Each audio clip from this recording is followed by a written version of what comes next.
नमस्ते। आज हम विश्व में भारत की अस्मिता राम को कहते हैं। इन राम हम जब तक समझ नहीं सकते तब तक उसका कुछ अर्थ नहीं है। मैं परसों भट्टर परिवार की ओर से राजस्थान में एक राम कथा चल रही थी। मदन मोहन जी ने, उस महाराज परम पूज्य मदन मोहन जी ने कहा कि राम ये भारत की संस्कृति है, राम यह आदर्श है। राम को जात के हद तक, समाज के हद तक सीमित नहीं रखना चाहिए। एक तरफ राम ये जात जात में झगड़े करने का माध्यम कुछ लोग बना रहे हैं। उन्होंने कहा राम जैसा बेटा नहीं, राम जैसा भाई नहीं, राम जैसा दुश्मन नहीं, राम जैसा पति नहीं, राम जैसा मित्र नहीं। मुझे खुशी के साथ यह पर्टिकुलर, जब राम मंदिर हम बन रहे हैं, राम मंदिर का हम जब करते समय उस उपलक्ष्य में हम सोचना ये चाहिए कि राम, प्रभु राम जिन्होंने पिताजी के एक वचन पर 14 साल का वनवास किया, जब वहाँ पर दीनदयाल जी ने कहा कि आज बच्चे लोगों को पिताजी जब कहते हैं रात में घर जल्दी आना, तो पिताजी को बच्चे लोग तकलीफ देते हैं। तो पुत्र कैसा होना चाहिए? राम के जैसा होना चाहिए। उसी प्रकार भाई कैसा?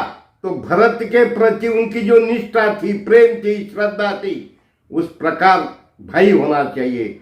शत्रु के बारे में उन्होंने कहा कि रावण का रथ जब टूट गया था तो राम ने रावण को कहा अब तुम थके हो, अब तुम क्या करिए, जाइए आराम करिए, बाद में इसी मैदान में हम हमारा युद्ध शुरू करेंगे। इस उपलक्ष्य में मैं कहना चाहता हूँ आज के पुत्र किस प्रकार होने चाहिए।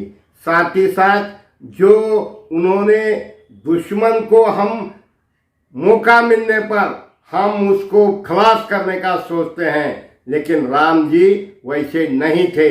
और साथ ही साथ इस सभी रामायण के विचारधारा में उन्होंने कहा था कि कैकेयी ये नाम दुनिया में कोई भी नहीं रखता। क्यों नहीं रखता? कैकेयी का कार्य, कैकेयी की प्रतिमा इतनी बुरी थी। और इस समय रामायण हम गांव-गांव में होते समय, राम मंदिर बनते समय उसका उपलक्ष्य क्या होना चाहिए, उसके बारे में हम क्या सोचना चाहिए। किस लिए राम मंदिर? भारत की अस्मिता, इसलिए राम मंदिर। भारत की संस्कृति, इसलिए राम मंदिर। भाई कैसा होना चाहिए, इसका आदर्श उदाहरण श्री राम प्रभु, एक वचनी राम प्रभु। यह वचन दिन ब दिन, आज की बात कल नहीं, कल की बात परसों नहीं। और इस समय मैं भट्टर परिवार वहाँ के जो है, जिन्होंने राजस्थान में अपने वहीं पर जो कथा का आयोजन किया था, इतना उत्साह, अच्छा वातावरण था। और मैं आप सभी को कहना चाहता हूँ कि राम मंदिर किस लिए होना, भारत देश की अस्मिता, भारत देश की संस्कृति और भाईचारा, यानी दुश्मन से भी नफरत करते समय हम लक्ष्मण रेखा का सोचना चाहिए। इस प्रकार परम पूज्य मदन मोहन जी ने कहा। और ये मैं इस राजस्थान के टूर में मुझे जो समझ में आया, मुझे जो आनंद हुआ, मुझे जो राम समझ में आया कि जब राम के बारे में, राम का नाम बदनाम ना करो, इस प्रकार हम जब कहते हैं तो असली राम हमें सोचना बहुत जरूरी है। उसके वजह से आज हम राम मंदिर के लिए जो बहुत ही बड़ा एक वातावरण अच्छा बनते जा रहा है, बहुत ही अच्छा मंदिर अयोध्या में बनाया जा रहा है। गांव-गांव में राम के मंदिर बन रहे हैं। हम राम की एक श्रद्धा, भक्ति तथा जो हमारा अनुभव रामायण कथा के जरिए मिलता है, तो मैं वहां पर के सभी लोगों को जब मुझे उत्साह दिखा, वहां पर देश में से, राजस्थान में से, बम्बई, गुजरात से बहुत सारे भट्टल परिवार के लोग आए थे, जो श्रद्धा भक्ति से वहां पर कथा का आयोजन हुआ था।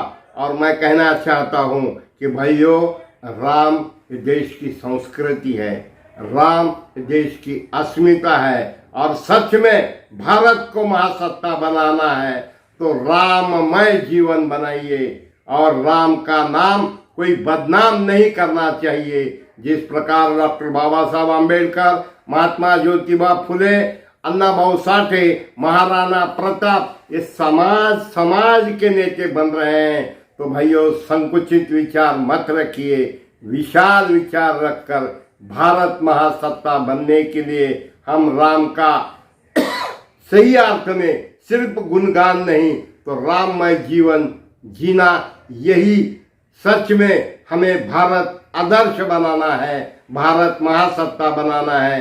ऐसा कहकर मैं आप सभी को प्रार्थना करूंगा, आप ये सब मराठवाड़ा नेता चैनल सब्सक्राइब करिए, फॉरवर्ड करिए। ये कथा सिर्फ